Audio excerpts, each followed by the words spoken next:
Pinterest and OCD, written and read by Elizabeth Enix.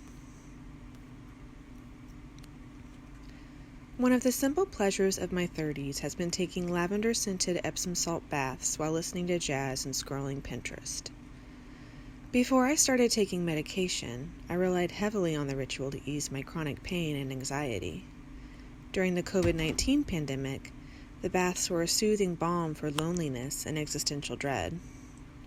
Ironically, though, my go-to self-care move became the garden in which my OCD self-diagnosis took root. I've enjoyed Pinterest since I got my first smartphone in 2012, often mining the app for fashion inspiration, health and beauty tips, and seasonal wallpapers for my phone. But as I soaked and scrolled, Mother Algorithm slowly began guiding me from vegetarian soup recipes, general mental health content, and pictures of autumnal scenes to graphics explaining and exploring the vast world of OCD, the condition's symptoms, treatments, and various forms. I learned that OCD is more than excessive cleanliness and the fear of contamination. I learned that OCD is more than counting. I learned that compulsions can be mental. I learned that intrusive thoughts of violent and sexual images is a common OCD symptom. I learned that OCD can be treated, but as of yet, it can't be cured. I learned more about OCD from Pinterest than I'd learned about it from any other source, and in the process, I learned about myself. I started remembering my childhood through the lens of an OCD-informed adult, and I grew more certain of my self-diagnosis with each revisited memory. I can't recall how old I was when I found myself being plagued by bad thoughts. I remember shaking my head in a silent no when they intruded, certain they'd come to pass if I didn't. I remember my therapy-averse parents offering to let me talk to someone about the bad thoughts I'd felt compelled to confess to them, and I remember turning them down. I can't recall when I started saying specific prayers before performing certain tasks, my young mind sure something terrible would happen otherwise, but I still occasionally catch myself mid-prayer, mid-compulsion. I was 7 years old when I stopped sharing a room with my sister and started experiencing a type of parasomnia. I'd wake up in the middle of the night paralyzed by fear and the feeling that I wasn't alone. Convinced a demon was watching me, I'd mentally repeat the following phrase: "I rebuke you in the name of Jesus," until I fell back to sleep. By 12 years old, I'd developed 2 BFRBs, body-focused repetitive behaviors. In an effort to self-soothe, I'd rub and pluck my eyebrows with my fingertips and fingernails until bald spots formed. I'd bite the inside of my cheeks, turning the soft tissue bumpy and raw. I still deal with these conditions, all of which often coexist with OCD, but managing them is no longer a daily struggle. I was 34 before I received an OCD diagnosis. In a small exam room of a rural clinic, my doctor confirmed what I'd suspected for years. "You have OCD," she said. I'd been listing my symptoms, rechecking paperwork 8 times and still feeling the need to check it again, taking photos of my stove visibly turned off before leaving the house, when she interrupted me with her diagnosis. Having experienced medical gaslighting in the past, her swift validation left me momentarily speechless. I was prepared to keep listing symptoms, but I didn't need to. She'd heard what she needed to hear, and so had I. As a TV-loving child of the 1990s, it's not terribly surprising that it took me 30 years to suspect I might have OCD. Historically, pop culture hasn't done OCD representation very well. Mostly, OCD has been represented, though rarely named, through characters who were incredibly clean and organized, like Monica on Friends. TV and film representation of OCD and those who live with it has slowly begun to better reflect reality over the years, with shows like Girls and Turtles All the Way Down, and that's certainly worth celebrating. Even so, outside of Pinterest, the most informative and validating piece of media I've consumed about OCD is YouTuber Rowan Ellis's video essay, The Sanitized Lie of OCD Representation. In that one video, Ellis does more for OCD representation and education than any TV show or movie I've watched that's attempted to engage with the condition.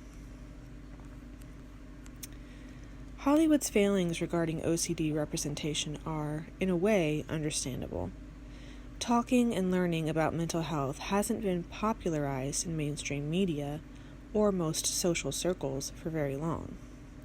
It wasn't until 2015, when I started being assigned mental health articles, that I knew there was a clinical term for the intense nervousness I felt when starting a new job or attending college parties: social anxiety.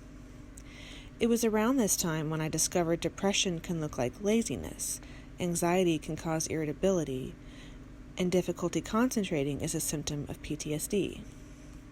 I learned so much by writing about mental health, and yet OCD was never among the conditions I was asked to report on. I didn't think much of it at the time, because just writing about depression, anxiety, and PTSD, often incorporating my own experiences into my pieces, felt pretty revolutionary. As an American woman, I grew up very aware of my country's penchant for stripping autonomy from women seen as mentally unwell. Forcing institutionalization and sterilization on people, often women and girls, deemed feeble-minded or deviant hasn't been uncommon in the U.S. for very long. Forced sterilizations were still happening in the United States in the 1970s. Much more recently, in the late 2010s and early 2020s, Americans discovered how money, power, and fame couldn't protect Britney Spears or Amanda Bynes from enduring years-long conservatorships.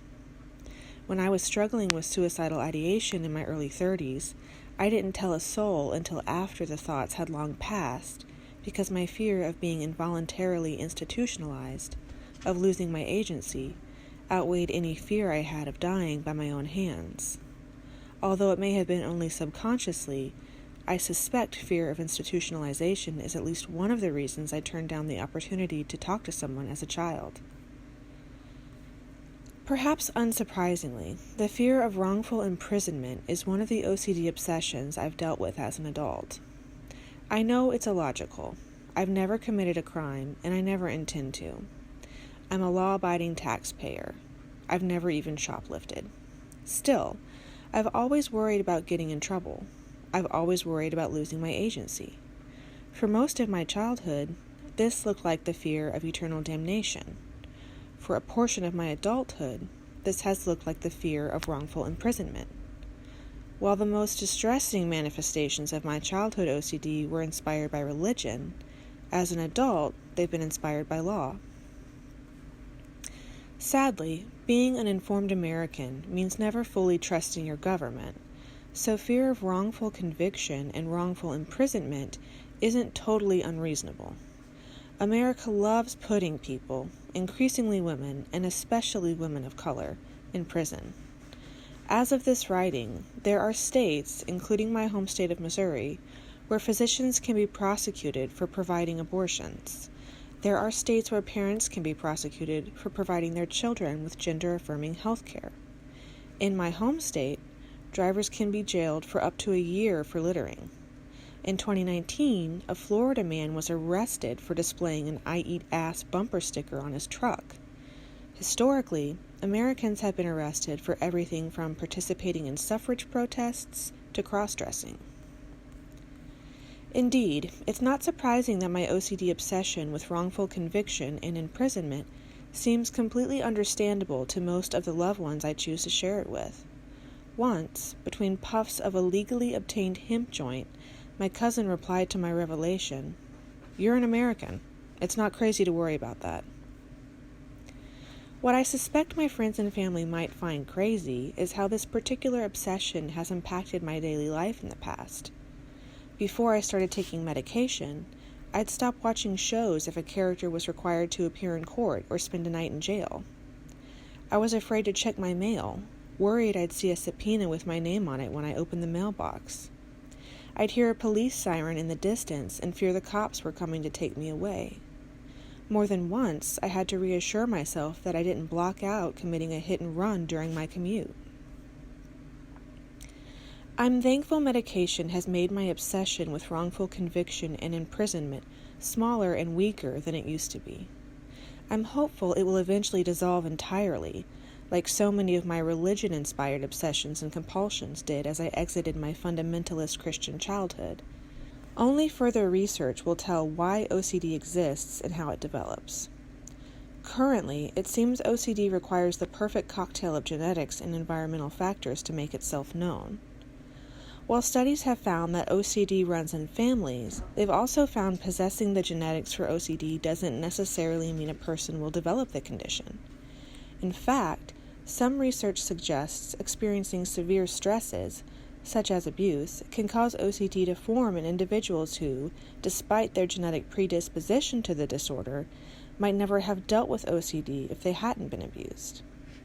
Essentially, OCD can lie dormant in a person's cells if they never experience the environmental triggers required to activate it.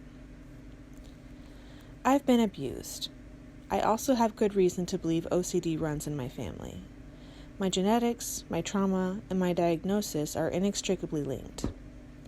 It's not my fault I am the way I am, and that's oddly comforting. I'm not a bad person when I have bad thoughts I can't control. I'm not weak when I have to fight the urge to perform compulsions. I'm not crazy when I have to reassure myself that I didn't do something wrong. What I am is a person with OCD, and that knowledge has, in a way, set me free.